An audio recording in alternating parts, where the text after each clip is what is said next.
This episode is brought to you by TwoLinedMusicHutStore.com. TwoLinedMusicHutStore.com is your all-access to culture. Check out cultural merchandise like leggings, hats, mini boxing gloves, and bags. Also t-shirts like hip-hop, nature, rock bands, reggae, and dark fantasy. Fast shipping worldwide. That's TwoLinedMusicHutStore.com. Now let's check out this episode. What's going on, ladies and gentlemen? This is Muscle, and this is another Two Line Music Hut's Entertainment Report podcast. And tonight, we have a real reggae pioneer in the building. Listen, this man has given you hits after hits after hits. I'm talking hit songs like 100 Pounds of Collyweed, Don't Follow Rumors, Trot in the Jungle, Marie, and Cold Winter, and so much more. You know, we have in the building today, we have Mr. CARLTON Livingston in the building today. What's going on, big boss? Blessed love, each and every one. Blessed love. Thank you so very much for joining us here on the Entertainment Report podcast tonight.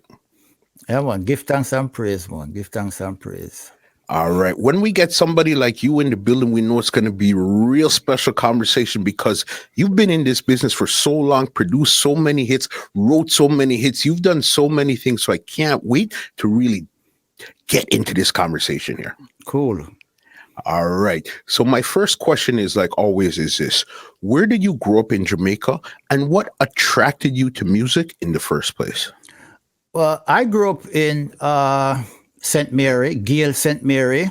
Mm-hmm.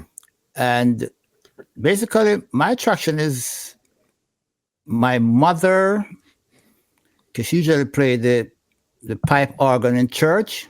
Mm-hmm. And every Sunday we had to go to church, me and my brother. So that's another thing. But it was just a fascination with my mother was always singing. Mm-hmm. And it was just a fascination of my mother always singing that kind of lead me to music, because my mother has such a wonderful voice, and mm-hmm. she would sing all kind of songs. But mostly Christian songs. So I think that's what really lead me into music, you know. And when did you discover your voice then? Because you like what your mom was doing, you're in church and stuff. So when did you discover that, hey, I might have something that I could use here also? You know, I've never really discovered my voice until years into doing music. Mm-hmm. I was always... I never really listened to my voice. Yeah. I never listened to my voice until way up into my career, because I never liked how my voice sounded to me. After putting out all these hits and stuff that people are loving, you didn't really like your voice at that time there? It's not that I didn't like my voice. It's just that the way it sounded to me, mm-hmm. because if you listen, I speak with a list. Mm-hmm. I was born this way. Certain words I pronounce them differently, mm-hmm. but when I was recording, I really listened back to my voice, and I put on vocals. I put on harmony and stuff like that, and I would say, "Oh, it sounds." I would say, "Okay," and I don't listen back to it. So the first time I started to listen back to my song was years. I think it was the first iPod came in. Mm-hmm. My daughter bought one and put my songs on it, and I started listening to my songs and really, really get into my songs, because I never really liked to hear my voice. Mm-hmm. Wow, that's very interesting to hear, because I know, like, a lot of times with artists, with your hit songs and stuff, like, at first they didn't really like them, they had to grow on them. But for you to say, okay, now that your instrument that presented you to the world that you weren't really interested in, that's an interesting story. Mm-hmm. Yeah, oh yeah, because I was never really interested in singing. Mm-hmm. I was really dragged into singing by people who I would say recognize my talent and my ability, but for me personally, I wasn't into it like that. Yeah. Okay. So then what were some of your first steps to get into music? Because from what I understand, when I spoke to Lone Ranger, he said originally you were a DJ and he was a singer? Yeah, I was a DJ because I was playing a song named Fantastic Tree, and okay. I was just like rapping on the songs and talking on the songs. Mm-hmm. But that was it. I wasn't really interested in like singing. Mm-hmm. So That that was it. Okay, so then what were some of the first things that you actually did to how you got into the business in the first place? well, when I was like growing up in the country, I was on the choir, the church choir, Hmm. until I got kicked off of that for being rude. And my sisters and my mother usually play a lot of like Brooke Benton and all those songs in the morning when she's cleaning the house. Because as I said, my mother usually be singing. Then when I went to Vauxhall junior secondary, I going to choir and I got kicked off again. And as I go along, it just developed. It just developed over the years. And who, a name like Tony Walcott, okay? Who is he to you and what did he do for your career? Oh, he's one of the greatest person I've ever met in my career as a singer, because Tony took me and Range and Welton and a couple of us from Eastern Kingston and basically groomed us, in the art of singing and DJing. And we did a lot of rehearsal. I think it was Saturday mornings or Sunday mornings. I can't remember which morning, but I know we usually go to his house out on Winwood Road right before Bellevue, and we would rehearse for hours upon hours. And he was the one that introduced, I mean, like for me, he took me to Coxsone, and he took me to Channel One, basically. So Tony Walcott is the pivot point, really, in my singing career. Okay, and at this time here, was Tony Walcott a producer or somebody in the business? Who was he at this time here? He wasn't in the business. Yeah. I tell you, he's a Christian. He's a Christian when we met him. But he was just a paradox to us as being a Christian and be like into the music, because like he knew Sir that so good that he had a lot of Sir Coxsone songs and stuff like that. And we never, and I say we, I'm talking about basically me and Ranger, we never questioned him or, even dig deep in it. But he was he was, I mean, I repeat the word again, a pivot point in my career, Tony Walcott. Okay. So you said that he was the one that actually groomed you, Lone Ranger. I think it was also Putty Roots and Welton Irie was part of that crop there also? Yeah, and there's another guy named, I can't remember his name. He's a teacher up in New York State, Dexter McIntyre. Ah, there you go. Dexter McIntyre. And, it was us, that he groomed really, in the art of writing rhythms and stuff like that. And what's so crazy is the fact that you said he wasn't in the business. He just happened to know Cox and Dodds. And I guess he liked you guys' vibe and said, okay, you know what? You guys practice. I have a good link for you guys. I'll take you up to him when I feel you guys are ready. Oh yeah. Because like Tony would pass through the dances and listen to the stuff.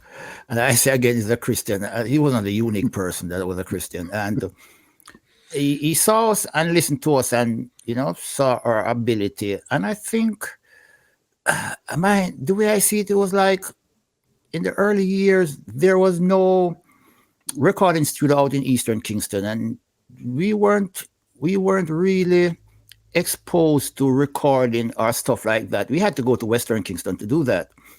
And I think this is what as I come again back to Ranger, we always be like saying for years, maybe just saw that it's time to create, consolidate the talent that's around in Eastern Kingston, and took us to some of us to Coxsone and some of us to Channel One to record.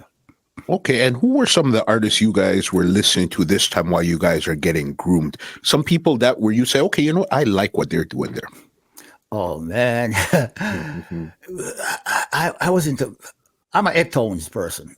I listen to Leroy Sims and the Eptones continuously.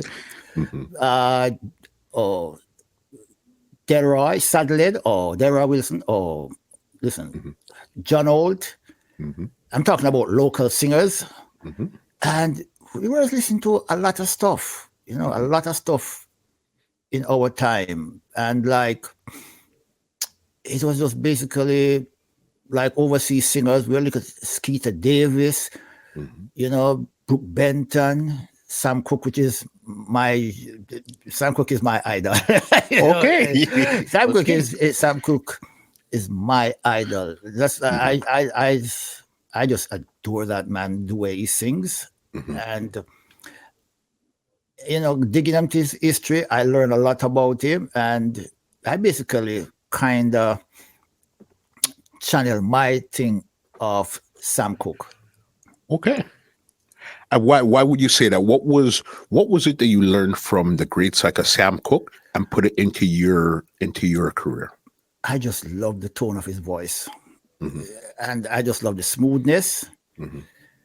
and the way he can move his notes up and down, and the melodies Hmm. is remarkable. Is remarkable. For sure, 100% there. Okay, so you guys are listening to all these greats here, the Heptones and everybody. Were you guys also listening to sound systems at this time here too, or you were just actually listening to recorded artists? Oh, we were going to a lot of dances, man. We were like anywhere Arrows play, we were Hmm. there.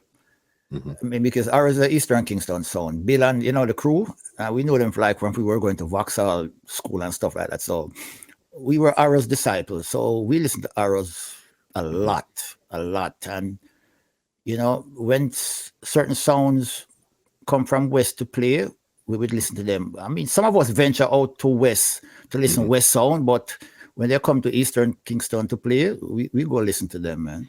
Yeah. And you say arrows. Okay, so this time you still didn't get to DJ or sing live on these songs here yet.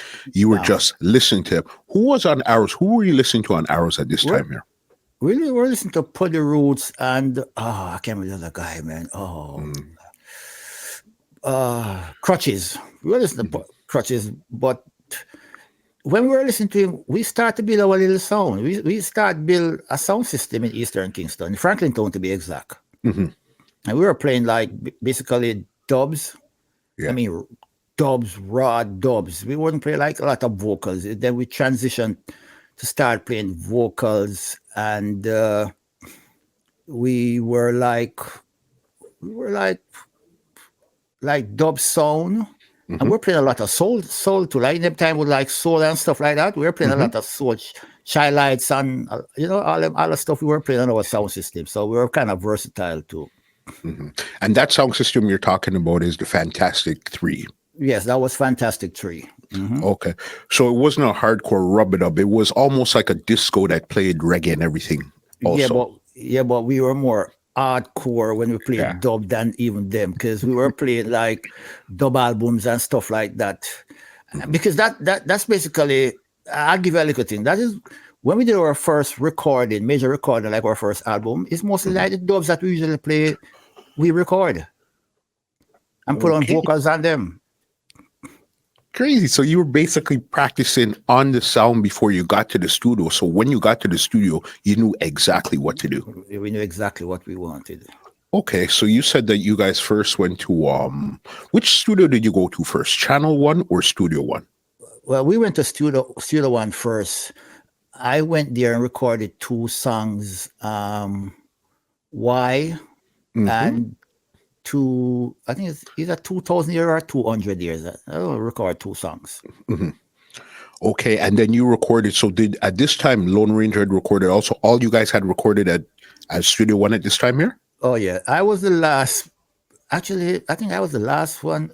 Other than no, I was like the third person out of that group that went to Studio One. It was Ranger Welton, the first two DJs. They went first, then me Mhm. as the singer, and then Dexter McIntyre. Mhm.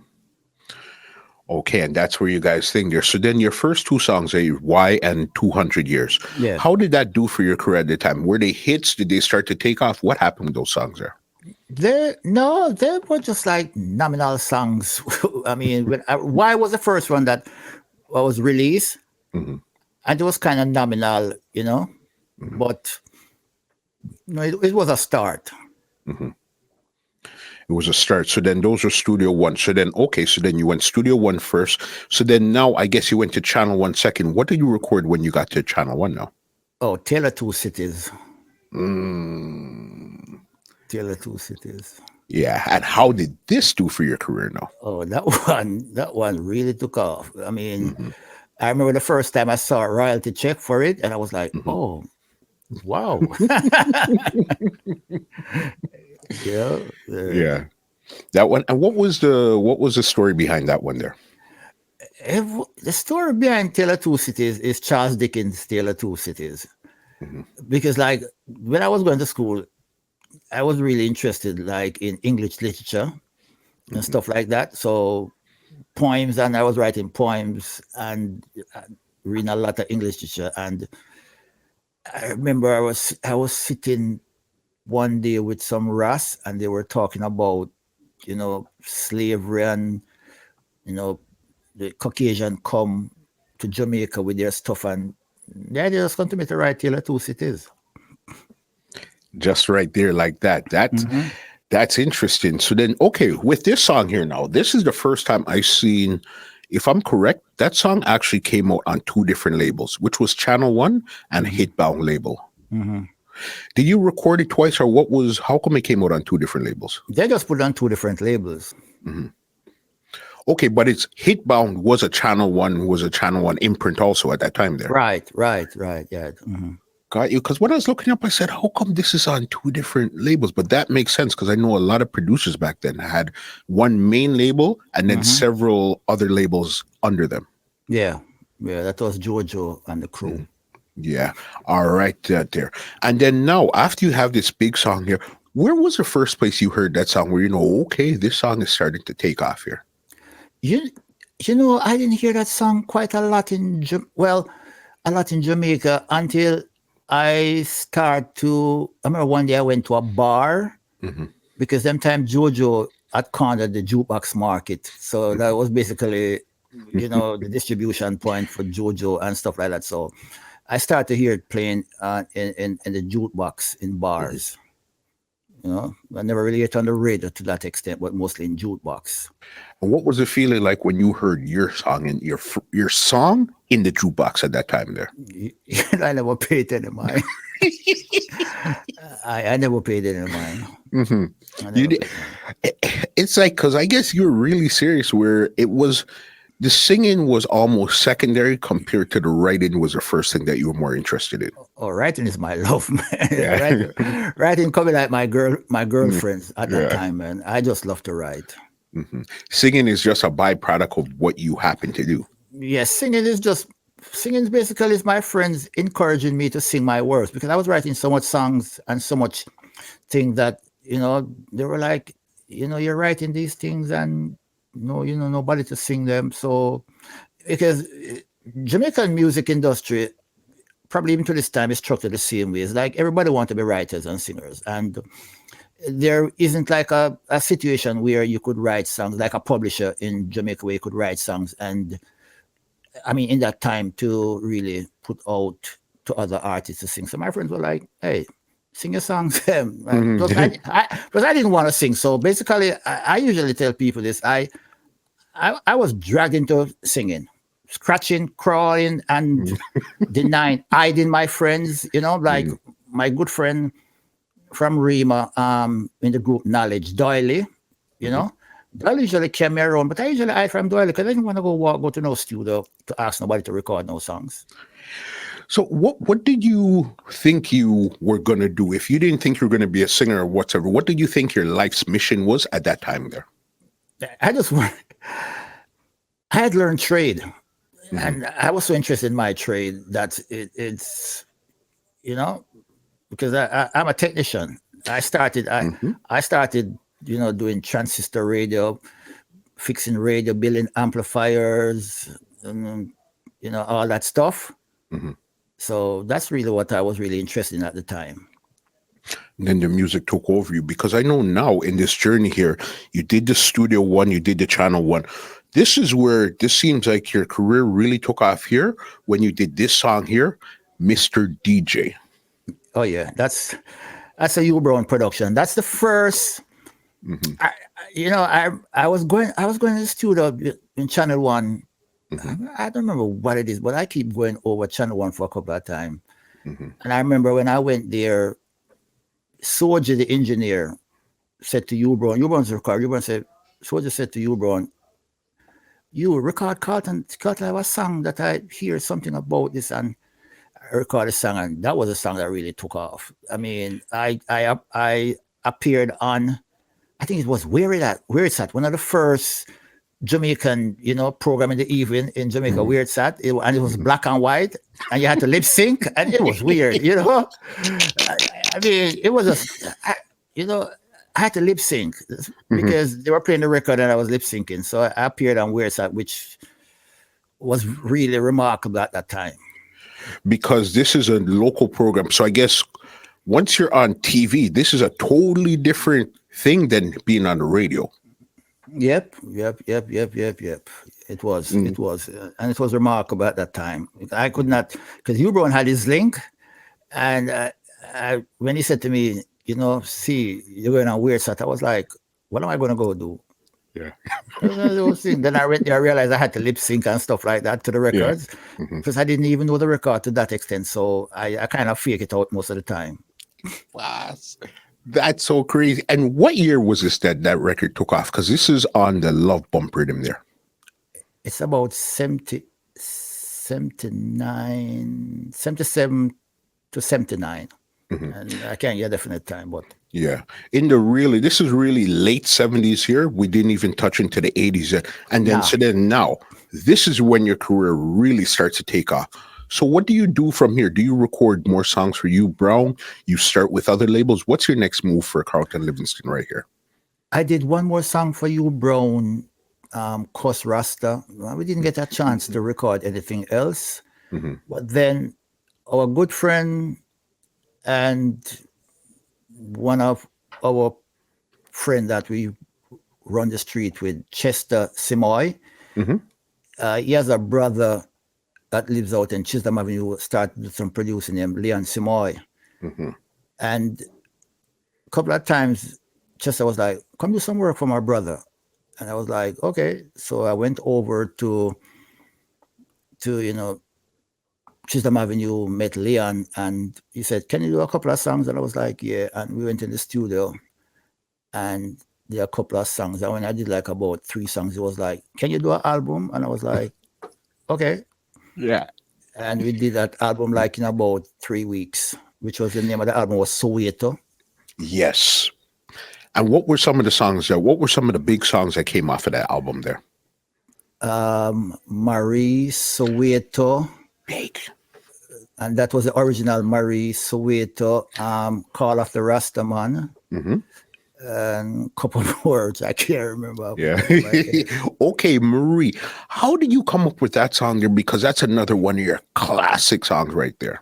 That song was written, that time I was like, early, before, I know that was before 25. I was like, we were hanging out on the corner in Franklin Town, and there was this guy, we call him Bibbs, and Bibbs was in love with this pretty girl, brown-skinned girl named Marie. But Bibbs, they were younger guys than me. So he was going through, ups and downs, teenage romance and stuff like that. And I remember one evening, we were sitting on the wall up at this guy named Tony World. And Bibbs come up there, and Bibbs was like, boy, Marie, I gonna leave, man. Marie, man. And the boy, as a young man, the man said, Bibbs, what I'm to you? Stop crying over Marie. And right away, it stick in my head. And I remember when I was doing the album, I just wrote Marie. Because if you notice, Marie is not even a lot of lyrics. It's just the chorus we pour everything into. But sometimes you have to remember the chorus is the most important part of any songs. So you could just sing in lottie-dottie in the rest of the lines, but from the chorus takes and gets you, that's the most important part there. Yeah, because like that song, Me Arranger, a basically like the first set of album we did for Dynamite Records, we produced all the songs. Then, I mean, Clive, they have Clive down as producers, but Clive is not the producers. We are the producers. Basically, me and Ranger, because the arrangement we had was maybe I need to leave that till we come further down. But I just get a snapshot. I produced all of those songs and arranged them with Ranger. Like in Marie, if you hear the horns is not like the regular Studio One horns. Because I remember I was listening to a jazz song and there was this muted horn and it sounds so good. And when we put on the vocals, we were listening back to it and they put the horns down. And I said, nah, this is something else. And I came out who was playing the horns. And I went to him, I said to him, say, can you put the mute stuff inside here and blow it for me? And he blew it. And I said, can you answer what I am singing to? And he was like, yeah, listen, this is just me doing my first set of work. And I'm talking about accomplished musician. Horns. I can't remember them off Edley. I can't remember off the top of my head who they were. And he was like, yeah. And they blew it in, and as I said, the rest is history. That phrase with the horns was something else in Marie. And what actually got you into production? Because remember, songwriter, then singer. So then where did the light bulb go off, say, into producer now? Because you're producing early songs in your career with you and somebody else. That's wild. I didn't even know I was producing at that time. I didn't even know I was producing. Honestly, it took me years. I just realized that like a couple years ago that I was producing.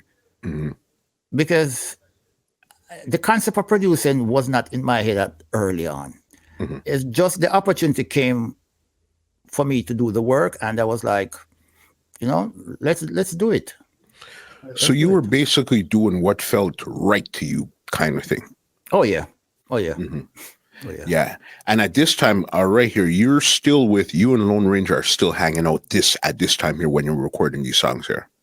Yeah, when I was doing those songs, I was working with the government. I was a postman. I was delivering a letter in Kingston too. Yeah. I was delivering telegram in Kingston too. I was going up into Warwick Hill, Jarrett Lane, and them places that deliver a telegram at them places. I'm still recording.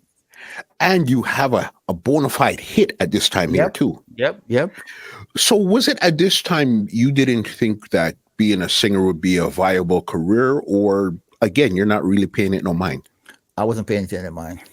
I never, to this day, even although my career is the way it is, it doesn't faze me. To me, it does. I just come to realize it's a gift from the Father.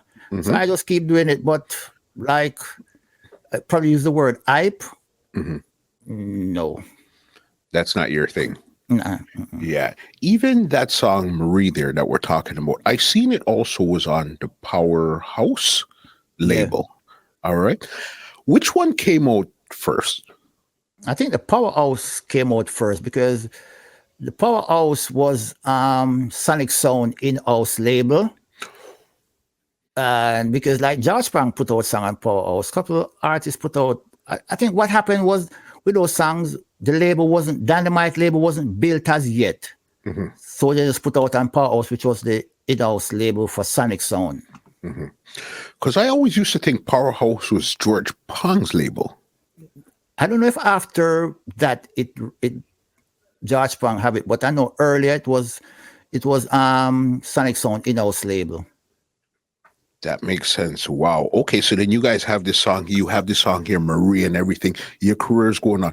At this time here, did you start singing on any sound systems or anything? I was still singing on sound system all these years. Okay, so were you a resident or you were more or less freelancing at this time? I wasn't really a resident and I wasn't really freelancing. Let me explain to you. Like, when I was recording those songs, I was on Soul Express, which was basically me, Skinner, a youth named Noel Simmet, and a youth named Vassal. It was three of us. It started as Fantastic Three, then it changed to Soul Express. Then after Soul Express, I started singing on big sounds I went along with Ranger, like, I was singing on some big sounds, Virgo, and, other sound system, but I wasn't really singing on a lot of sound systems. That wasn't really your thing. You were more or less considered a recording artist. You, you know, it's a kind of paradox. Let me explain to you. Mm-hmm. Like, I was singing on Soul System down in south side, Sir Mm-hmm. DL's. Mm-hmm. I mean, like, that's one part of my career a lot of people don't know about. I was like in South, Mm-hmm. singing on Sir DL's sound system. I cut my teeth literally singing on Sir DL's sound system. Mm-hmm. Down in South, and I was singing on small sound system and big sound system, Mm-hmm. you know, for a while. Who else was on Sir Daly's at that time when you were there? Oh man, that's so long, man. I can't remember who was there. honestly. Yeah. Oh, it wasn't any other big names that were there that you remember. No, but it was just the atmosphere of down South, you know, Mm-hmm. because let me explain why it's so weird. Mm-hmm. I'm from Franklinton, which is basically part of Dunkirk, Mm-hmm. right? And there were PNP. I mean, not a politics thing. I've never dabbled in the politics. I don't believe in it, or I don't give credence to it. Mm-hmm. But South a labor right. But when we go South, Mm-hmm. I remember go South, the man them come meet me up on East Queen Street and carry down a South. And nobody never look for me one day and say, why, you're PNP? Mm-hmm. Nobody never question me. Mm-hmm. And I go dance down there, have all the fun you can think of down there for years. Remarkable, love it. Mm-hmm. Because you were basically from East, then there was West, and then there was South. And you were, as an East man, going South. Yep. Mm-hmm. Yeah, checking out. Did you ever sing like on Stereograph, Volcano, and those type of songs there? I've never sing on Volcano, but I've sing on Stereograph. In the 80s or when it came up to more the 2000s, 90s? In the 2000s, because the first time I sang on Stereograph is, I think I went back to Jamaica like after about 9 years. Mm-hmm. And there was a dance down in St. Anne's, and I was doing some recording for Bobby Digital, and they took me down there. And when I sang Rumors, my knees trembled. Yeah.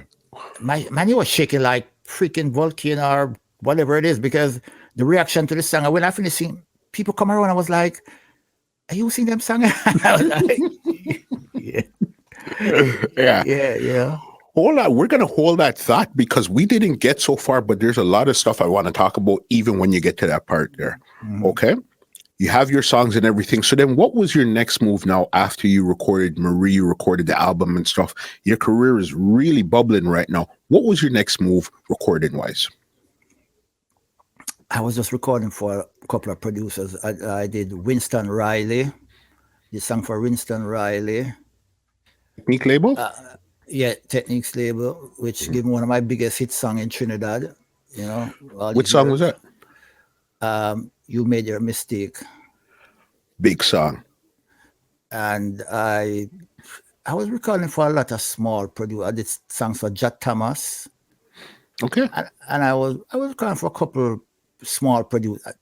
My thing is really recording for small producers. Mm-hmm. You know, I didn't crave to record for big producers. You know. Oh.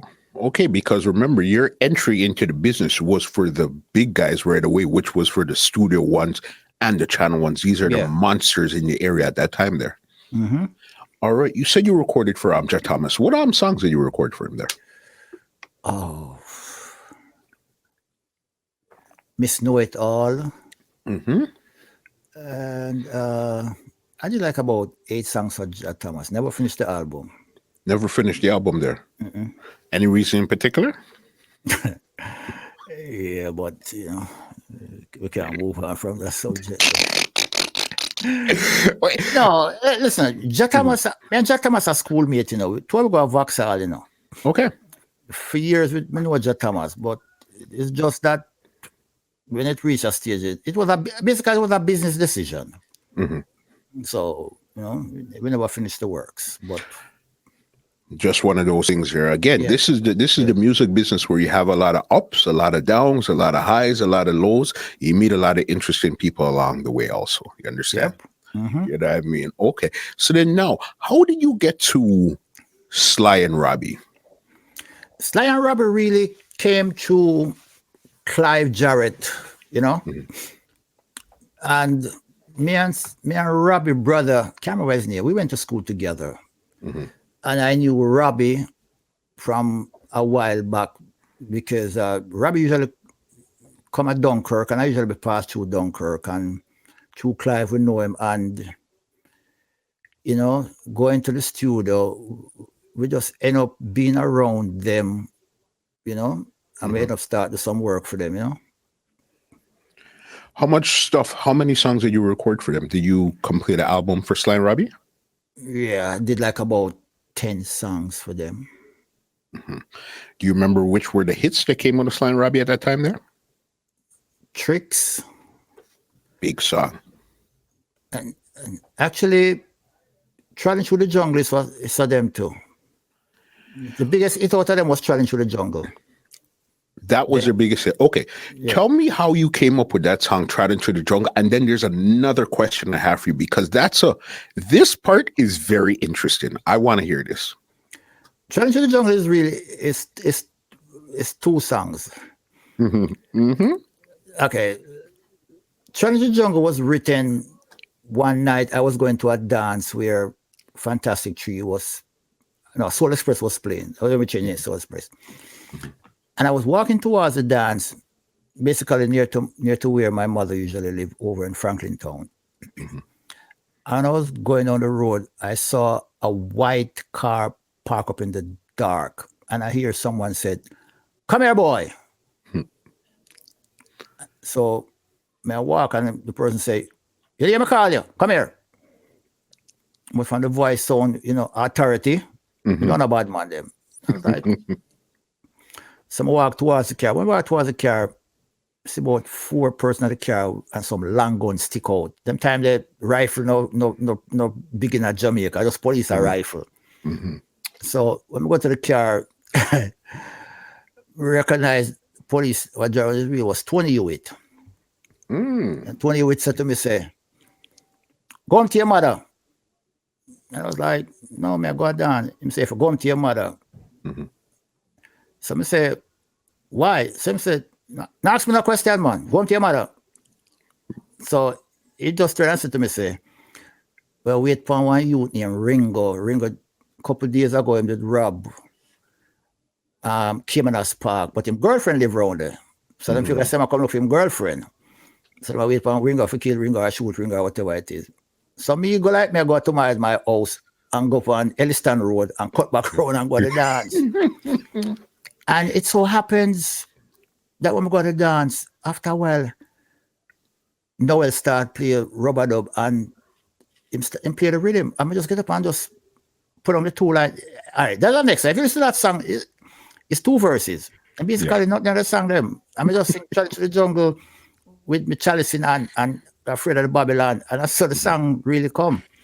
So a couple of years, maybe a couple months like that, Leon,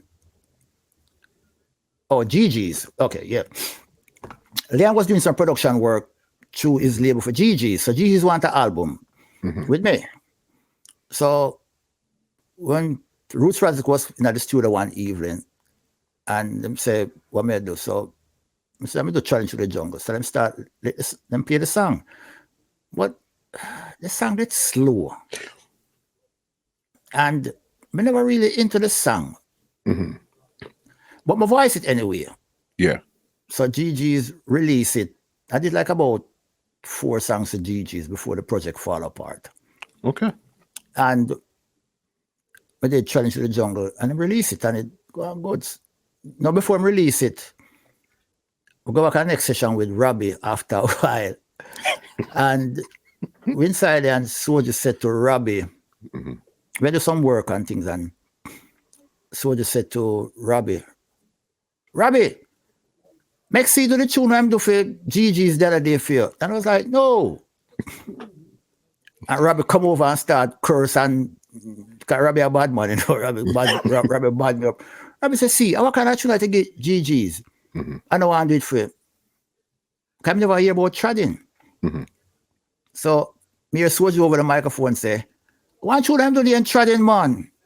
So Robbie I said, which tune? So, we start on the rhythm. And Robbie say, oh, other song there?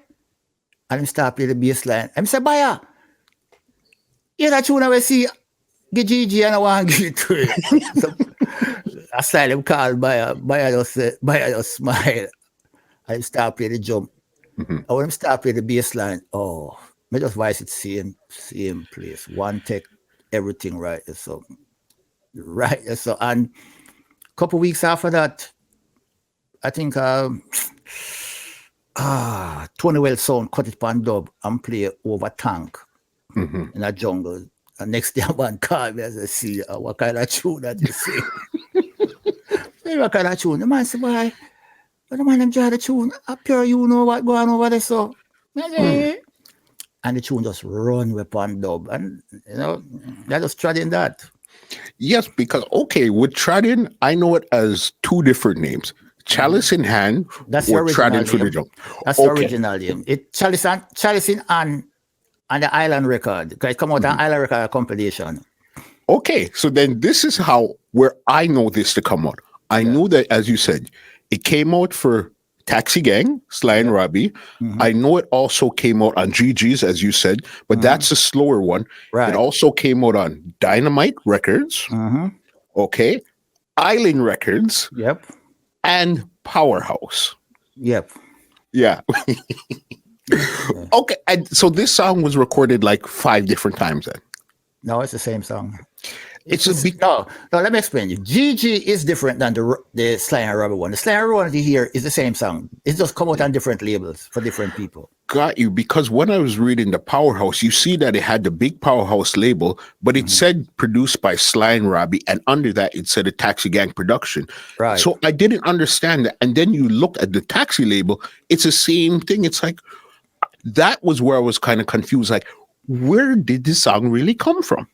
Yeah, that's Sly and Robbie, and it was Powerhouse. They gave Clive it for the album. Island took it on a compilation, and you know. But the original one is for GG Records. GG's, yeah. First time I recorded for GG Records. Yeah. Okay. And then when did the one for Island come out? One for Island came out like about a year after they released it. You know, they took some work from Robbie them and it came out on a compilation. Okay. And what compilation was that there? Oh, I think it's Unmetered. No, not Unmetered Taxi. I can't remember the company name of the compilation. Yeah. But it's like, is one of them compilation that Sly gave, Taxi gave to Island Records. There, bang. And you had the big song on the rhythm there. All right. So then now, what's happening for your career this time? Are you still working? You're not really paying it no mind? What are you doing at this time here? Still working. Yeah. Still working. Listen, I was just doing my postman job. Actually, I was just racking up my pension money. Yeah. That's just me. You know, I look far down the road in life. You know, and basically, the music, money wasn't running off the music. You know, Okay. So I had to support. At that time, my son was just born, and I, you know, my son and my mother to take care of, and you know, my siblings them. So I was just working, you know, and recording. So at those times they're in the business, did they pay you up front? You got a little back end. How did it work with the music business at that time there when you just got in? Those times, my business model was different. Let me explain something to you. I really get money up front for recording in my early days. Because I love my thing in life is about opportunity, and the opportunity was there, so I just took the opportunity. And you know, I recorded for some good people. I mean, excellent people, because the opportunity was there and the outlet was there. So I recorded. It wasn't about money. I was just Early on, I learned from Bunny Lee Mm-hmm. and Jimmy Riley. As a young person coming into the business, I remember a conversation we had, and Bunny Lee said you could get up and do a couple of songs and they'd be number ones and number two, but not like a catalog. My aim was a catalog, still is. Got you. So you want to, once you have the full catalog, now you're in control of the situation. You just want to amass as much songs as possible from wherever to say, okay, this is my catalog here. Now I could get to work. There you go. Yeah. All right. I hear you. You have Trodden. It's fire right now. Did you actually leave the island, start to get on shows, sing on bigger songs? What was the next move for you now that you have these songs under your belt and you have this big song that you know is mashing up the dance right now? Well, after those songs were really going on, I came on. Well, I was supposed to come to America through my family, but then I came on tour with Ranger, Sammy Dread, and a couple of other people, Tristan Palmer. Mm-hmm. And we came to North America and we did like a wicked set of North American tour, US, Canada. Mm-hmm. Part of it was like with the Calypso with Sparrow, Calypso Rose and stuff like that, you know. Okay. And, you know, we go all over the place, you know. Mm-hmm. It was wonderful. And what year was this that you actually started to tour now? 82. 82 was when you were touring. 82, 83 onwards. Mm-hmm. Mm-hmm. Came to America. Did you end up in Europe at this time yet, or this is strictly America? Oh, no, this is strictly America. Mm-hmm. And what was the reception like for your performance? The first time now, this is the big Carlton Livingston. What was the reception like with the audience? It was great. Mm-hmm. It was phenomenal, man. You know, it was great. It was great. It was great because, like, I remember when I went to Canada, Toronto, and we were performing. Then I went to Toronto and realized that one of my biggest songs in Toronto was Cold, Cold Winter. And it was like, yes, you know, it was like, people was like, why you singing him Cold, Cold Winter? And I was like, that song there? Yeah. Because that song is a hustling song. Let me explain to you what I mean by that. There was this guy came to Jamaica to record Ranger. Not me. And Ranger was like, see, this guy come from America. Come see if you can do 2 tunes for you make money. And I remember when I left, I was working at Kingston 2 post office as a mail delivery, and he came and he waited to me and went to the studio. And the guy was like, man, all right, wait for the rhythm. Ranger did his thing. And he said to me, what do you do for rhythm? And I started to sing Cold, Cold Winter.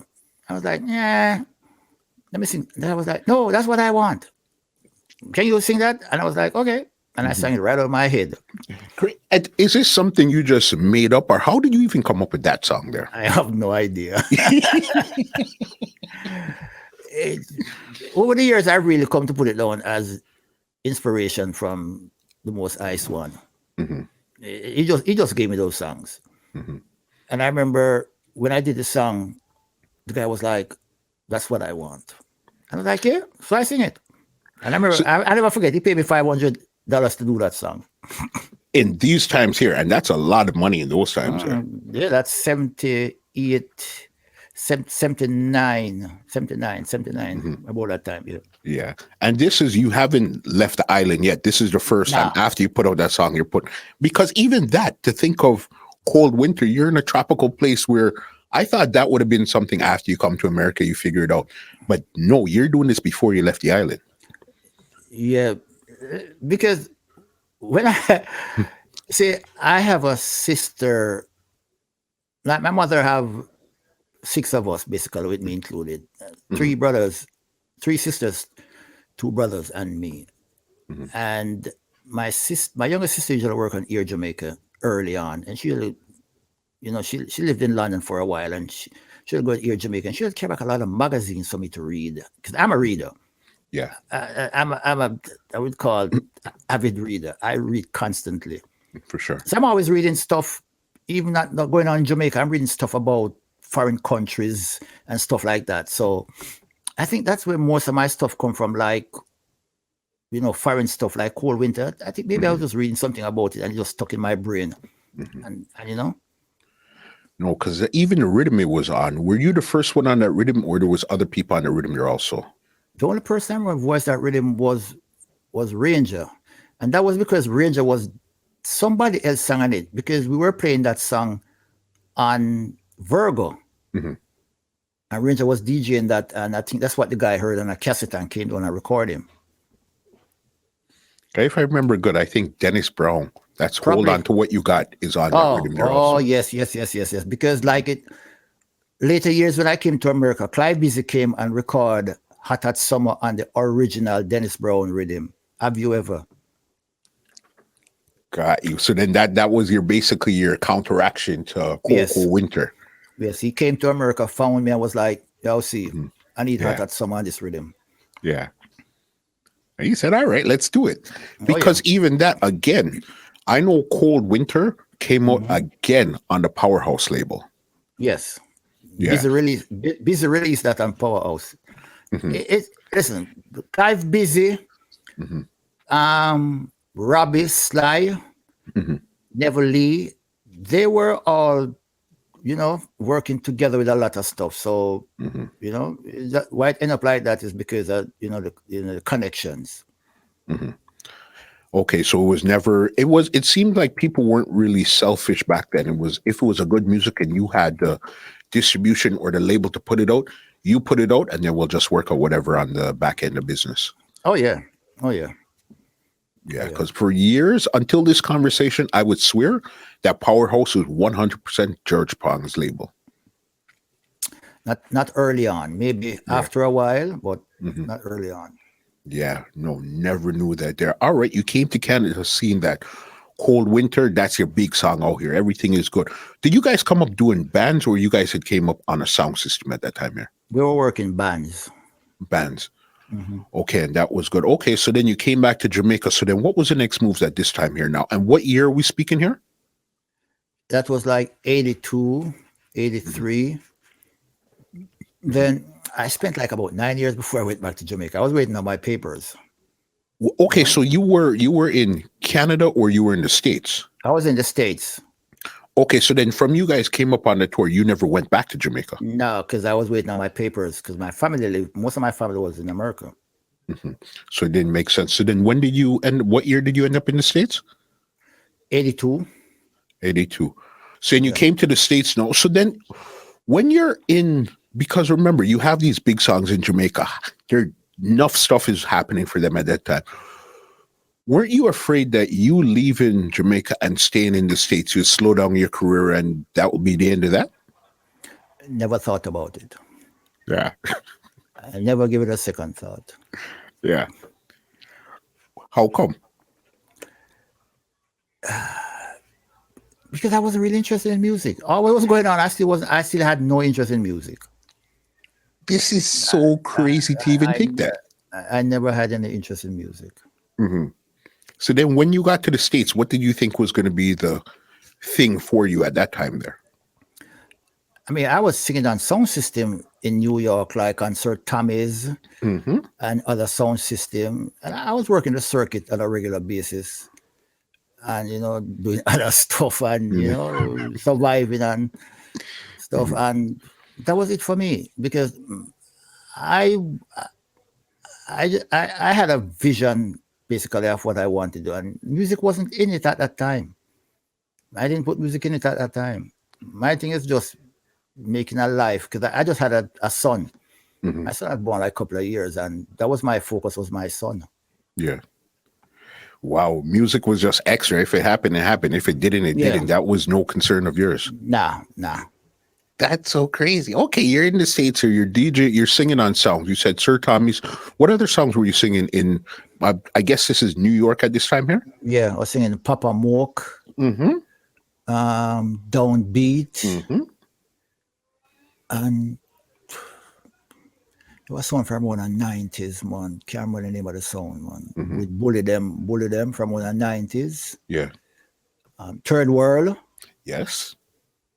I sing one of them songs, Your thing there. And at this time, did dub plates start to come into the scenario where you were actually cutting your songs on dubs? No. It didn't. That didn't happen yet. No. Okay. Because then I know when you got to the States, this is when you got involved with Life Records. Yeah. All right. What were some of the hits that actually came out of you guys' time when you started working with them? 100 weight of Collyweed. And 100 weight of Collyweed. Oh man. And the whole Okay, album let's basically- not even pass that. Yeah. 100 weight of Collyweed. How did you come up with that legendary song? I have a brethren down in Washington, D.C. Can't remember him off the top of my head. Usually keep dancing and them things. So he usually send for me a ranger out of New York. So we always fly, come down. Them time the Eastern Airline, you must know how long that is. Eastern Airline was in existence. Wow, that's a while. We had frequent flyer miles on Eastern Airlines. Yeah. That's how much Eastern Airline was the first shuttle, if most people do not know, from New York. So every weekend we always done Eastern Airline. So you usually keep dance. So remember one night we came to a dance and we were taking us back to one of his house. And he said, see, we have to make a stop. You don't mind? So I was like, no. And I remember it was up in Riverdale. Never forget. I'm looking at it right now. And we went to a house and we went in. And we went to the house smelled kind of weird. Like a house smell. And when we went to the basement, there was some big ass trash bag down there with upper incense and burn and stuff like that. And we go down there, see all this weed in the basement. I'm said to me, say, and he tell me, oh, I said it, you know. And I smile because our brother of a famous, not relative, but a famous artist. I mean, big artist, brother. I was like, yeah. Yeah. And we come back to New York like the Monday. And July say, yo, me like some new track, you know. Say, yeah. I go Philip Smart.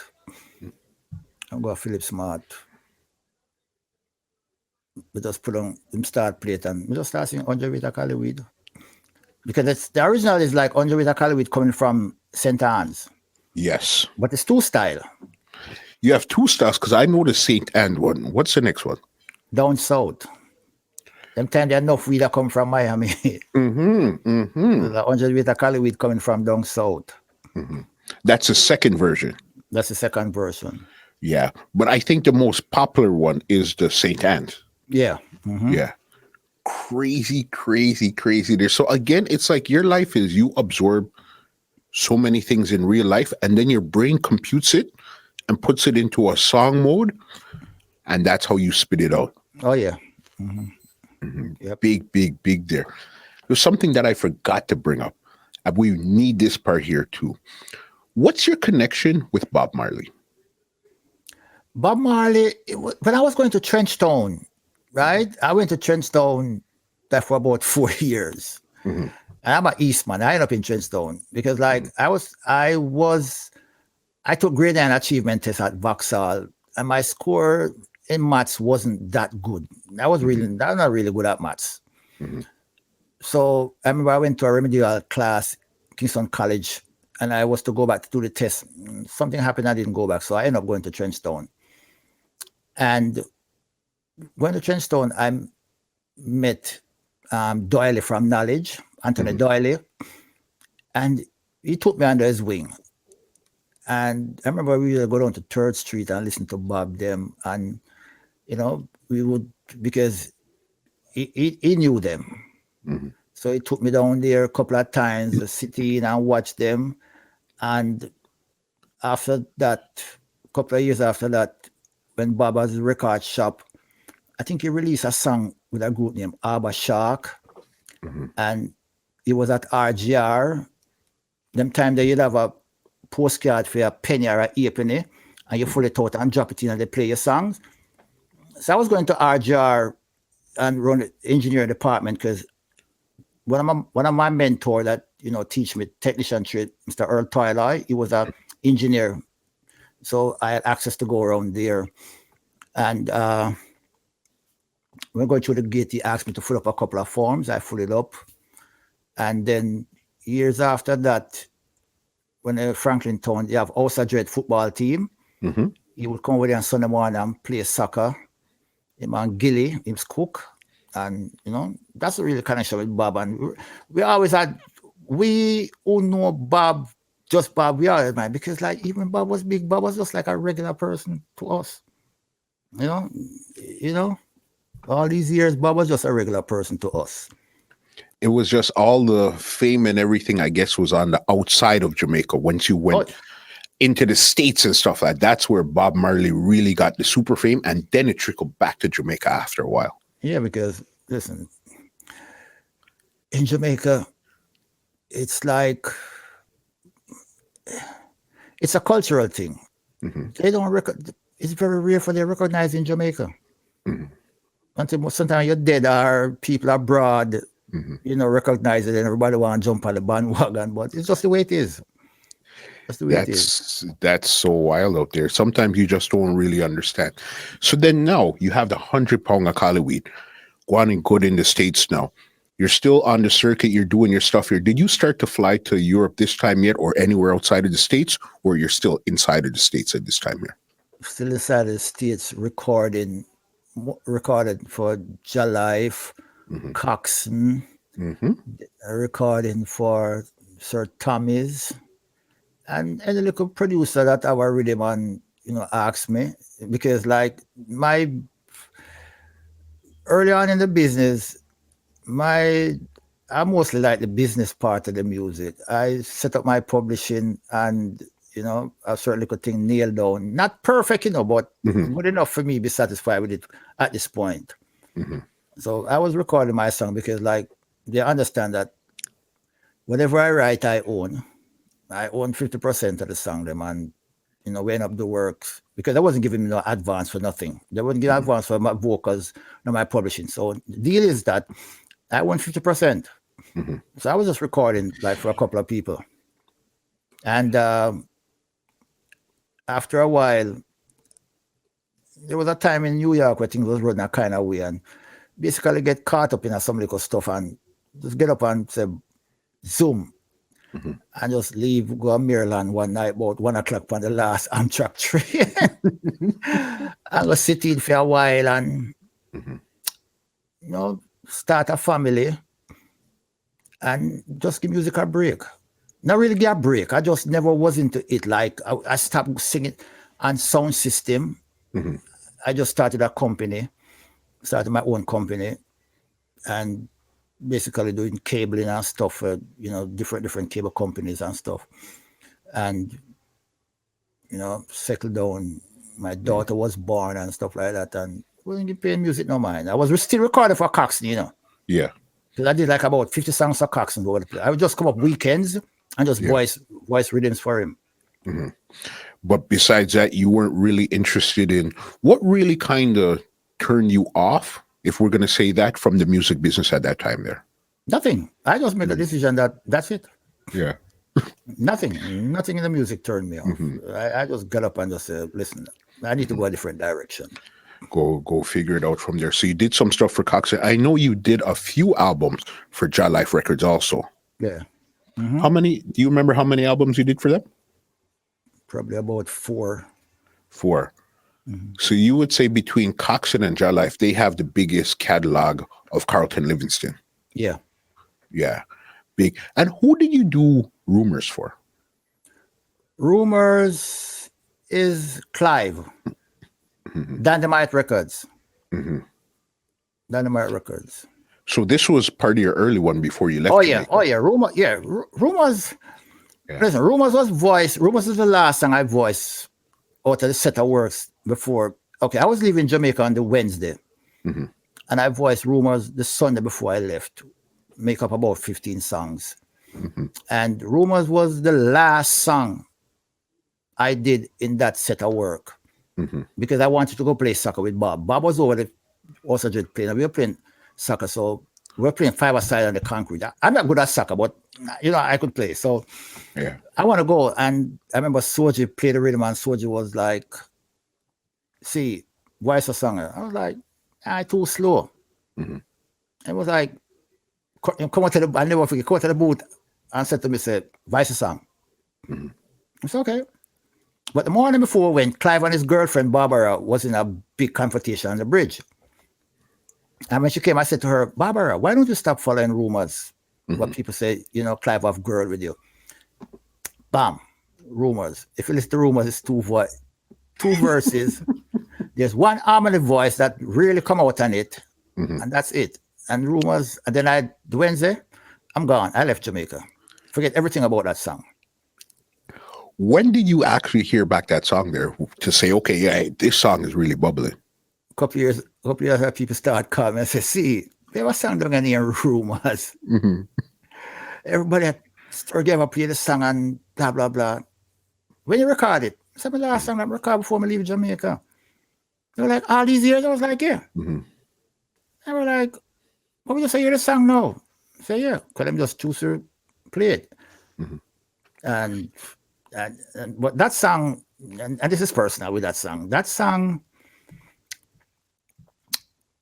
really changed me as a person. And in a sense that me and my father and I, we were really antagonists for years, right? And a couple of years after the song was released, I remember I called my younger brother by my father's side, because my father has they say it's 5. I only know 4 of them, 4 children. I have 2 brothers and 2 sisters by my father's side. And I remember one morning I called my brother. I don't remember if it's Errol or Norman, one of the 2 I called. And I said to him, what did my father think of my career so far in singing? And he said to me, let me give you a drama about your father. Then he said, our father. And I was like, okay. It was like a couple of years ago, this song Rumors That You Have, it was playing a bar, because my father lived down in Colgate. And my father was in the bar listening to the song, and somebody said to him, they call him Bobsy. They said, Mr. Bobsy, that man singing the song named Livingston, what is he to you? And my father turned to that man and said, that's my big son. And son, that took a weight off of my shoulder all these years. No, I'm serious. I'm serious. It took such a weight off of my shoulder, my father, because he was never into my music. He always say, I'm a bad boy. You say, I run the street at home. Your mother let you loose. When would I realize that my mother have me under control? But it was just one of them things, with my father. And when my brother told me that, I cried. Just the acceptance, it did a lot for me. When my father acknowledged me, Rumors, that's why I hold Rumors so dear. Out of all my songs, I don't have favorites, but I hold Rumors dear because it reveals something to me about my father. Because my father, I grew up with my mother, not my father. So for him to accept that and acknowledge that his big son, it did a lot for me, son. You would like know what it did for me. Yeah. No, because again, remember, you're doing a lot of stuff where for people with these songs, everybody has all these memories attached to it. But then now you have a specific memory attached to one of the songs that you did also. You understand? And that's a great feeling altogether. Because even that song there, I know Bobby Digital remade it. Yeah. All right. With you. But this time he added Shabba to it. How did that come up, and how did you start to work with somebody like a Bobby Digital? Philip Smart. Philip Smart, Bobby was doing some work over by Philip Smart, and Philip Smart called my house one night and was like, see, Bobby doing some work and he played the track Rumors and he wants you to put on some vocals on it. And I was like, yeah. I said, I'll call you back tomorrow. I was busy doing other stuff. And I called him back. I was like, see, come to the song. I was like, okay. I'll come weekend. I was like, okay, because I'm working. So it's got to be weekend. When I went up there, introduced me to Bobby and, blah, blah, blah. And he said, okay. So I put on my vocals, but it was supposed to be, I'll soon tell you who was supposed to put on the DJ vocals. Josie Wales. Okay. Because that time Sturgar was playing it. But I don't know what's going on with him and Josie Wales. This is a story I heard anyway. I don't know what went down. So Josie Wales didn't turn up at the studio. But Shabba was downstairs in the other studio doing some stuff. So when he came up upstairs, and this is the first time meeting Shabba, when he came up upstairs, Bobby was like, Shabba, Carlton put on the vocals to the room, and Shabba was like, what? Shabba run right in the studio, put on the vocals same time. So that's how the song came by. Crazy. Yeah, it just happened like that. It seems like your whole career, things just happen. Okay, I'm just taking it easy, but you still amass this crazy amount of hits, and just so to this day, it still seems like now in 2021. Okay, I'm just still taking it easy. Yeah, whatever happens, happens, type of thing. You know what I mean? Because my term for my career, most of my hits are accidental. I just call them accidental because I record, but I never record and say this song is going to be this or this song is going to be that. I have never recorded songs with that process in my head that it's going to be I'm not knocking any artists. I have artists who record and be like, what the song you want? Going to be a boom song and blah blah blah blah blah blah blah blah blah. No, not me. I just get up and just record at the best of my ability. That's true. And I know that you did. So that was your first time meeting Bobby Digital, because I know you've done more work with him. How did you guys get to do more work after that? Well, I went to Jamaica and he heard I was in Jamaica and he sent someone to call me, and I went around there and started to do some songs for him. And every time I go to Jamaica and he found out I'm there, because I go to Jamaica and nobody knows I'm there. I'm always in my house, or it's two places you could find me in Jamaica. Yeah.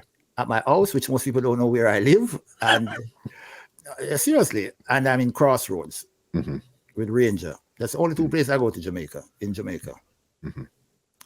I remember one day I was at my house chilling, and I see a car pull up, and I recognized the car. The person was like, see, Bobby here say there, say we can come with us to him. I said, same time good for you. I said, tomorrow. And I went on to the studio and I was putting down some tracks. And every time I go to Jamaica, I keep recording because I did the same thing for Jammies too. I did like an album for Jammies. Okay. Just went to Jamaica a couple of times. And my friend Leon, before he died, took me on to Jammies, and I did an album for Jammies. It's just like with Bobby. I'm in Jamaica, and he found out I'm there, and he said someone, because he knows where the person we sends know where I live. So they'll come and I went around there and I did a couple of songs. And the remarkable thing about working for Bobby, because I remember years ago, Sitla Dean, that usually plays Sturgap, sent me some songs that I did for Bobby. And before that, somebody sent me a tape and was like, see, like I have some friends in Jamaica that listen to for my stuff down there. They're like, see, Mr. Sturgap played a song. I said, which song? I said, Look What Don't Touch. I said, I don't know that song. And he was like, oh, you mean you know the song? I said, I don't remember, I know Bobby, I think of Bobby, my voice it for, but I'm not sure. So I was like, Carlton, Sturgap played a song at regular. People are going crazy about the song. And would you believe it took me years to realize me and Bobby, well, something got on between me and Bobby, and we have a fallout. So for years, I go to Jamaica, I don't go around him. Okay. I would send people come call me, say, But we put that aside and go around. And so I said to him, Mr. Bobby, Look What Don't Touch. When we record that, because I can't remember it, and he said, see, last time you came here and we recorded, I think it's like about 6 songs. He said, that was one of the last song you recorded before you came to the studio. I was like, you serious? It was like, yeah. He said he was inside there singing. I'm going to take the voice, same time. And you go back and sing over the song, but you sing it a different tone of voice with certain things. I said, Bobby, I've never realized that my voice is sung for you. Look What Don't Touch. So I call my songs, all of my songs are accidental songs. That is insane just to even know that, because you even brought up a thing, Sturgap. Yeah. Listen, when it came to, especially when Sturgap returned, like in the late 90s, early 2000s, you would not hear a Sturgap without hearing either this it's starting with Carlton Livingston or ending with Carlton Livingston. Carlton Livingston, it's basically you were a part of Stereograph, even if you weren't there. Because when Stereograph came in the early, I think it's 90s, and Stereograph was playing up in Bronx. We call it what the side of the world, amongst the cocaine cowboys, then, right? That era. We go up there sing past Stereograph, me Ranger, up on Stereograph up in a cocaine cowboy, then them. And some serious place to go dance. Yo. Some serious dance up in that Bronx, man. If I jump through a window, shut a fire, and listen, man, I went set a crew I run up and down from down, Tivoli man, then where I run Bronx, man. Yo, we got some dance, man. We forget run out that. And I think that's that's why after I left New York, I went to Maryland. I just couldn't bother with dances. Especially if it wasn't something you were really pursuing hard in the first place, and then you have to get into all this danger. You just left that alone. Yeah. You understand? I mean, I enjoy sound systems. Of course, because some of the biggest dubs are by Carlton Livingston. You'd hear in a sound clash and all those stuff there. You understand from back then until right now. One thing you brought up was Jamaica, because I know it seems like somebody like you're not really in Jamaica too much. And if you're down there, you're just down there to do something, as you said, sneak in and sneak out. One of the last big shows I remember seeing you on in Jamaica was Rebel Salute. I think it was 2013. Yeah. What was that like, performing in Jamaica now on the soil on such a big show at that time? What was that feeling like? It was wonderful, because that's the first time I've ever worked a station in Jamaica. All these years I'm singing. What? Yeah. I give you a little tidbit. All these songs I have, I've never worked a show in Britain. What? Never. I passed through London. I've been in London coming off tours and stuff like that, but I've never performed in London or England or Britain, whatever you want to call it. Never, all these years. With all those big hits I have. Yeah. And I don't know why, and I've never questioned it. People are like, I was like, I don't know. Wow. I don't know. So then Rebel Salute 2013 was the first time you were there on a big show at that time in Jamaica. Yeah. Yeah. And what was, describe that feeling, how it actually felt and even that reception from saying, okay, I'm coming home, because home is home, Yeah, home is home. Yep. It was remarkable. It was remarkable. And it's always in my head, that performance in Jamaica. Because I think after that I did a show for Cocotee, and that's the only two times I've ever really worked a station in Jamaica, is like for Rebel Salute and one for Cocotee. That's crazy to even just hear that. You understand? Wow. You keep bringing up a name all the time. He's even the reason why we're sitting here right now, Mr. Lone Ranger. All right. I know you guys used to tour. You guys do tour a lot, especially in the European side, especially with Soul Stereo, I think the song is. Yes. Tell me about that. How you guys connected to the European market and how those tours went. Well, it started with Ranger. Ranger was here, and then he went back to Jamaica. I'm down there for a while, and Fata came to Jamaica, and I remember Ranger always tell a story. He was in Winston Riley shop, and Fata come in there and said, long time I look for you, just like that. I was like, yeah. But Ranger went to Europe a couple of times before that, before he came to America, early 80s. And Ranger went on tour, and after a while he called me one day and said to me, "Sir, if I'm ready to go up on the road," and I was like, yeah, because actually I just gotten divorced, so I was like single free and disengaged. I was like, yeah, I'm ready. And we went on a 23-city tour in a little mini bus. I never forget that, in a VW bus, right all over Europe. All over Europe. And that was the beginning of everything. And I toured Europe for almost 12 years straight, sometimes 3 times a year I'm in Europe. So you would say definitely that is where your biggest market is for your music? Oh yeah, definitely, definitely, Mhm. definitely. That's my biggest market. Yep. And what is it that you find that they really appreciate about an act like you in Europe? The songs and I found out a couple of years in a conversation with a lot of folks, and they Mhm. called like our little period a lost generation of music, and I always try to figure out what is it. But then after a while, I realized that as much as though we had those big hits, we were not in Jamaica. We were basically based in the United States, Okay. and it kind of just filter out over to Europe where they appreciate the music and they're into the songs, and that's just it. Mhm. The European market, I'm pretty sure even in the States, you probably have a good stronghold on California.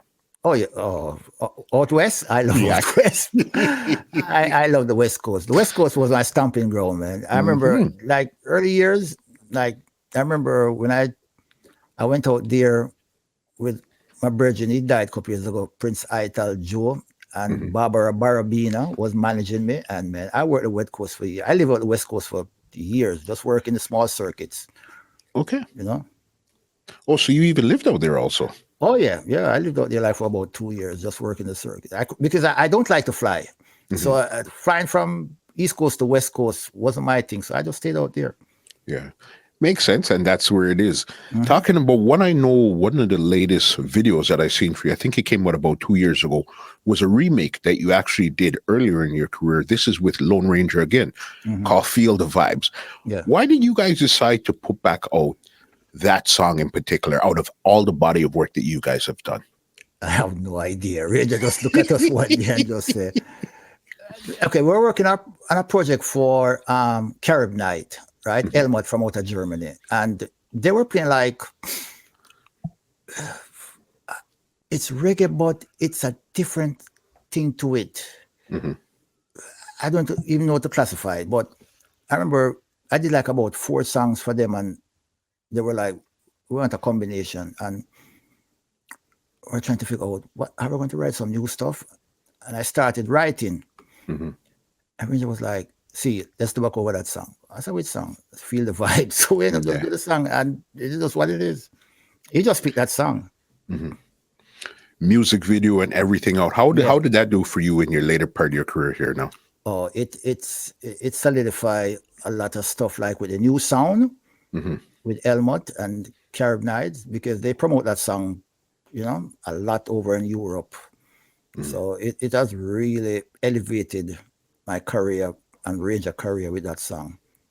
Yeah, no, You know, definitely. And yeah. especially being with somebody, you and Ranger has basically been partners for the past, wow, almost like 40 years now. Oh yeah. The Ranger is the what is calling now? He called me the business part. I'm the business part of the deal. I Hmm. look about business, Hmm. publishing and whatever it is, and I will look at contracts. He ain't got Hmm. no time for that crap. Yeah. It's just his nature like that. Yeah. And anything legal come up, he'll call me like, see, I'll send this comes here. Look it over, tell me what you think or whatever it is. Hmm. Because like even in Europe, we have a label over there named Timex Records with Hmm. Fabio and Jules. And we have our biggest song, Rudy, Message to You, Rudy. Hmm. And that was Ranger idea, was on tour and was like, we saw the song play a lot at first. And it was like, see, let's do this song back over differently. Now we went to the guys and they were like, why not? Hmm. And we did it over and it came out in the movie Chef. Okay. And we did the original name Running for My Life and it came out in the movie Paris. Ah, So, we yeah. we always be working, man. Talking about movies, was your song in a show called Snowfall? I have no idea. I have no idea. I haven't heard anything about it. Maybe I need All to go right. do some research on that. I think I heard of something like that where it's in the show. I think it's a Netflix show called Snowfall. It depends on which song, because nobody contacted me about it. So Yeah. I don't know what's going on with it. So maybe I need to Crazy. check it out. But I know in the movie Paris, we have Running for Our Life. And in the movie Chef, Rudy, stop your running around. Crazy. I got two more questions before I get you out of here, because what you bring to the table is so crazy, because you never really see a long form conversation with somebody like you. You see a little 10 minutes here, 5 minutes here, but sit down like this, no. You know what I mean? You're not really that type of person to sit down and give a long interview. No, but if it's Yeah. interesting, I will sit down and do it. And I really shun interviews. It's not really shun interviews. It's just the way I build my career. I mean, I do interviews, but I don't do a lot of interviews. I just do to me, the ones that really get to me, I'll do it. Like this, and Ranger Camera was like, see, you do this, and I was like, okay. Respect 1000%. As I said, I got two questions for you here. Yeah. I know you've also been sampled by three big artists here. We're talking about Jay-Z, KRS-One, and Ja Rule. Okay? I think they all sampled, it was 100 Way to Cali Weed that they sampled or something like that, right? Yeah. Yeah. How did those come up? Especially a Jay-Z, a KRS-One, and a Ja Rule. Those aren't simple names. Those are some big names, especially a Jay-Z. How did that happen? Okay, on the way to Cali Weed, Sidney Mills keyboard for I forget which group he plays for, but he played on the songs. And Ian KRS-One was moving at that time, and he took the song basically to KRS-One, and KRS-One just changed around the 100 bones and 100 clips coming to New York, and they released it. But at the time I was living down I call it Bush in Maryland, where I am right now. So I'm not listening to all those stuff. I am trying to take care of my family and stuff like that. So after a while, Ja Rule lift a couple of lines out of it. And then I remember one day I got a phone call from someone, and the guy was like, Carlton, I heard these songs, and I know on your way to Cali Weed. These are your songs. And I was like, yeah. And he sent me them time was CD. It wasn't like internet where you could sell. I said, I want to send me a CD. Yeah. So he sent me the CD, and I was like, crap, yeah. So I spoke to Ja Life.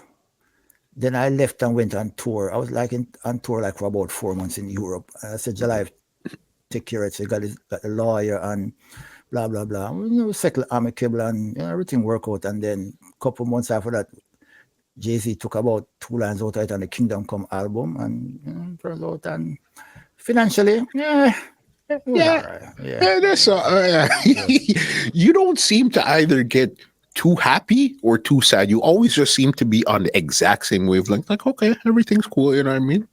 Keeping it easy.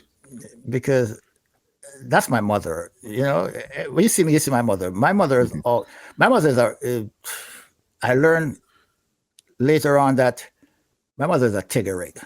She will fight it, but she's a very calm person, and she will talk to you. And I just developed that. I never get excited on most things in life. I always come back to Ranger. Ranger, we always have the saying, steady as she goes, Captain. We never try to go up or go down. We always try to be steady. And for me, it's just my personality like that. I never get excited or hype, or I don't know what hype is like. I don't know what being excited is like. For instance, music. For me, music at this stage, it has really, really become a profession for me. No. Got you. No, all these years I was just doing it, and whatever comes along, because I had a business plan, and it's still the same thing to this day. It's just to be my catalog. try to control most of my publishing, my copyrights and stuff like that, and my masters. I mean, I have issues with some of them, but hey, it's just what it is at this point. But that's just basically a business plan. And the business plan applied to, it's just a group of us where it applied to, like me, Ranger, Lady Ann, Welton Irie. You know, we kind of in that little group that we try to look about our works, because like a lot of us record songs and don't know the business. I mean, I don't know the business exactly, but I know enough to really do certain things for them. Got you. Because I set up my, I came here at 82 and I set up my publishing like 85. And I look after Rangers stuff, Lady Ann. And the other day I started look about wealth and stuff, because then I realized a lot of stuff went down with these artists that, you know. So right now I just have like a holding company for their works. Got you. So that brings me to this question here. At what point in your career did you actually learn the business then? Because you speak to a lot of artists, especially coming from the 70s, 80s, and even mid to early 90s. And there's always some discrepancy with them and the producer. They didn't know, the producer didn't tell them, whatever the case was. When did you actually learn the business of the music business? I started from the first time I started to record songs and produce. Now, because I come back to my sister that I follow, she would bring all these materials from London, and I would just absorb it. You know, like I was reading like about Virgin Records, Frontline Records, all them records company, Island, all that stuff early, and she would bring. I remember one book she brought for me was The Business of Music, and I read it. I read it truly, so I had a basic idea. I joined PRS 1977 or 79. I started to register my song with PRS from 1979, from when I was in Jamaica. Wow. I still have my old card. I still have my 2 sheets and stuff like that all these years. Wow. I mean, my catalog is not registered up to date, but I started early in the business for certain stuff. So, and I impart my knowledge to my friends then who don't have any ego. I only do stuff with people who don't have any ego, like Ranger and them other people.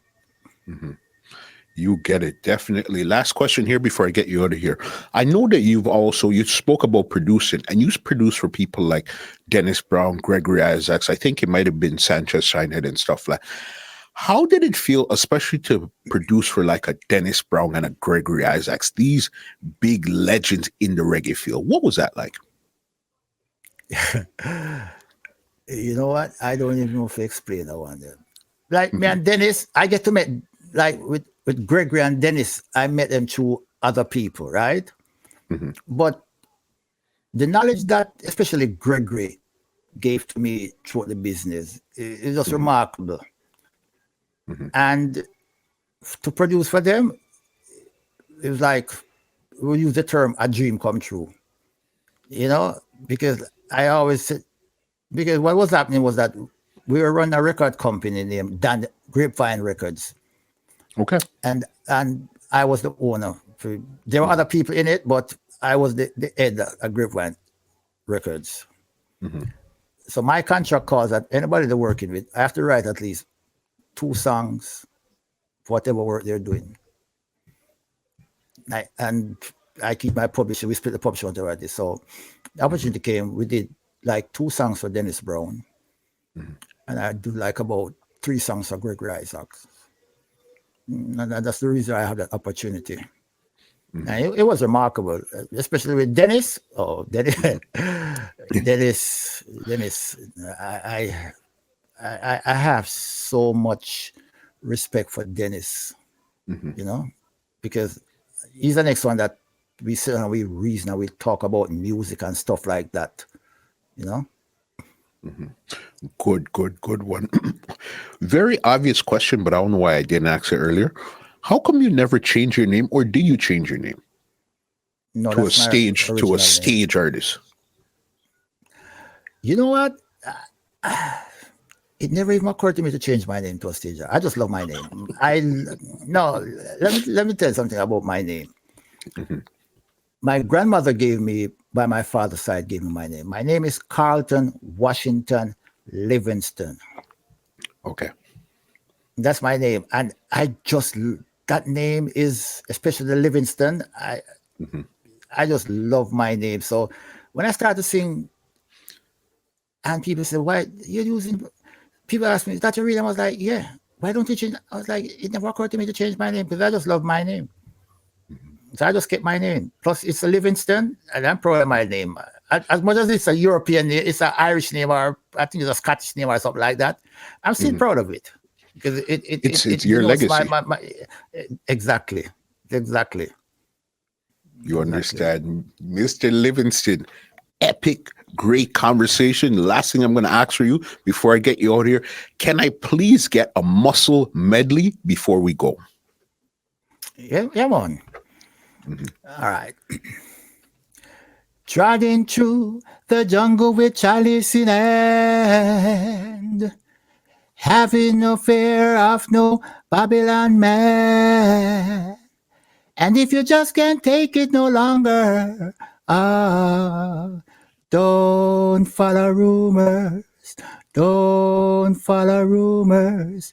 It will tear us apart.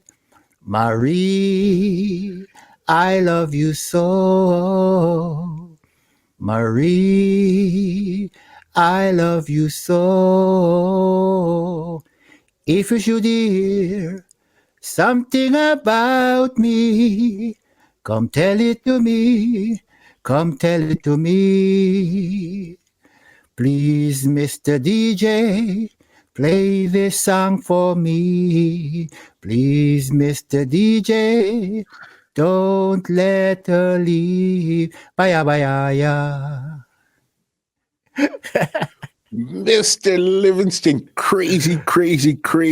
Right now, the floor is yours. If there's anybody you want to big up, anything you want to say, leave some contact info so they could check you out if they want dubs or anything. Leave it right now. The floor is yours.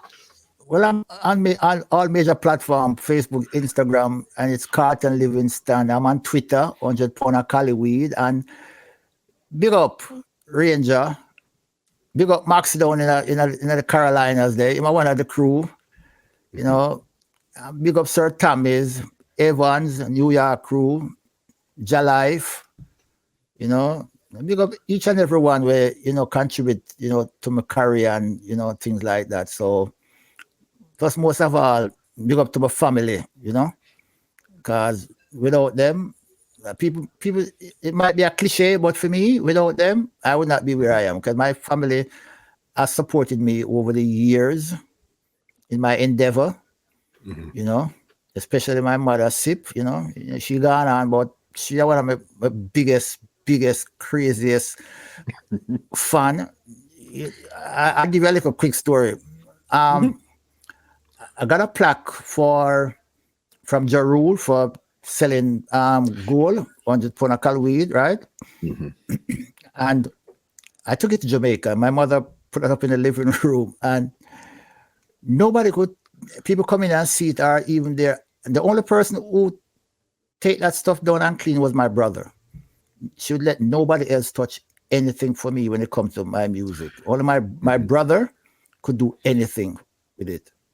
So we always say, my sister would say, "Why your mother put up a shrine for you?" I would laugh. My sister that I follow, she would like, when she lives in Canada, she lives up in Montreal. She go to Jamaica. She was like, "See, your mother put up a shrine for you in her room." I was like, yeah. Because she is, that lady was something else, man, something else. Yeah, phenomenal. So big up Mr. each and Livingston, everyone. Yes. Thank you so man. Give very thanks, much. man. Give thanks, man. Great conversation. And if they wanted dubs, you, you have a phone number, email you want to leave? Yeah, man. Can touch base with me at CarltonLivingston@gmail. That's my personal email, but you can still touch base with me. Or you go for any social network, there's a way to contact me. My phone numbers and office phone number and stuff like that is on it. So, it is there. Definitely. Thank you so very much. This conversation, what I've learned, what they're going to learn, epic. And again, your vibe is just, what was it? Steady, Captain? What was what was the term again? Steady as she go, Captain. Steady as she goes, Captain. Yeah. A quick thing. It's like you're on a sea that the waves is going up and down. The ship is tossing. Now as I say, we always come back to Ranger. It's always hold the helm, steady, point her into the wind, and roll. And let's go. On that note, let me give you an outro and get you other perfect way to end this conversation here. All right. Well, ladies and gentlemen, this is Muscle, and this has been another Two Line Music Hut's Entertainment Report podcast, and we are out. This podcast is brought to you by www.twolinedmusichut.com.